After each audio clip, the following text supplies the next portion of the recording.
ഒരുമിച്ച് കൂടിയിരിക്കുകയാണ്. അതായത് ദൈവജനം എവിടെ ഉണ്ടോ അതൊരു കൂട്ടായ്മയാണ്. കൂട്ടായ്മ എന്തെന്ന് ചോദിച്ചു കഴിഞ്ഞാൽ ദൈവജനം ഒരുമിച്ച് കൂടുന്നതാണ് കൂട്ടായ്മ.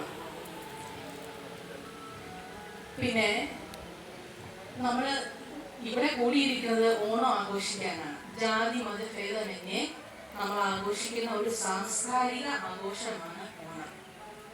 ആ ഓണം പലപ്പോഴും നമ്മൾ പ്രകൃതിയുമായിട്ട് ഇണങ്ങിച്ചേർന്ന ഒരു ഉത്സവമാണ്. പണ്ട് കാലത്ത് ചിങ്ങമാസം പിറന്നു കഴിഞ്ഞാൽ നമ്മൾ തുമ്പപ്പൂ പറിക്കാനും ഓണത്തുമ്പി വരുന്നത് കാണാനും ഒക്കെ ഓടി നടക്കുന്ന ഒരു കാലം ഉണ്ടായിരുന്നു.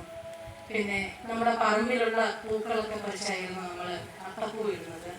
അതെല്ലാം ഒരു ആഘോഷത്തിൻ്റെയാണ്, സന്തോഷം തരുന്നതാണ്, കുഞ്ഞുങ്ങളുടെ കഴിവ് വർദ്ധിക്കുന്നതാണ്. എല്ലാം കൊണ്ട് ഒരു നിമമേറിയ ഒരു ആഘോഷമാണ് ഓണം. അതിൻ്റെ ഒരു പ്രതീകമാണ് നമ്മളിപ്പോൾ മാട്ടേൽ ഫാമിലിയിൽ കണ്ടത്.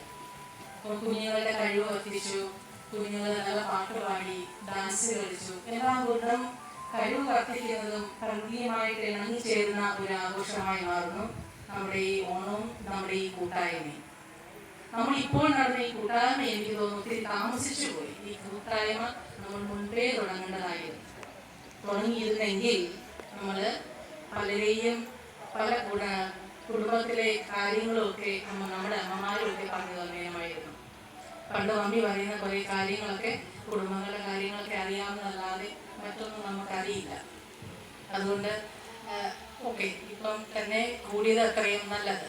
ഈ കുഞ്ഞുങ്ങൾ വളർന്നു വരുമ്പോൾ നമ്മുടെ ഈ കൂട്ടായ്മയുടെ ശക്തി കണ്ടിട്ട് അതിലുപരിയായിട്ട് നല്ലതുപോലെ ഈ കൂട്ടിണങ്ങിയ കൂട്ടായ്മ തുടർന്നു പോകട്ടെ എന്ന് ഞാൻ ആശംസിക്കുന്നു. മാത്രമല്ല, ഏതൊരു ആഘോഷമായാലും ഒരു ആത്മീയ പക്വതയോടുകൂടി അത് മുമ്പോട്ട് പോകാനായിട്ട് നമ്മൾ ശ്രമിക്കേണ്ടതാണ്. ഈ ആത്മീയ പക്വത എന്ന് പറയുമ്പോൾ അതിനകത്ത് എല്ലാം ഉണ്ട്. നല്ലൊരു രീതിയിൽ ഏത് ആഘോഷവും കൊണ്ടുപോകാനുള്ളൊരു പക്വത, ആ പക്വത എല്ലാ മക്കൾക്കും ഉണ്ടാകട്ടെ എന്ന് ആശംസിക്കുന്നു.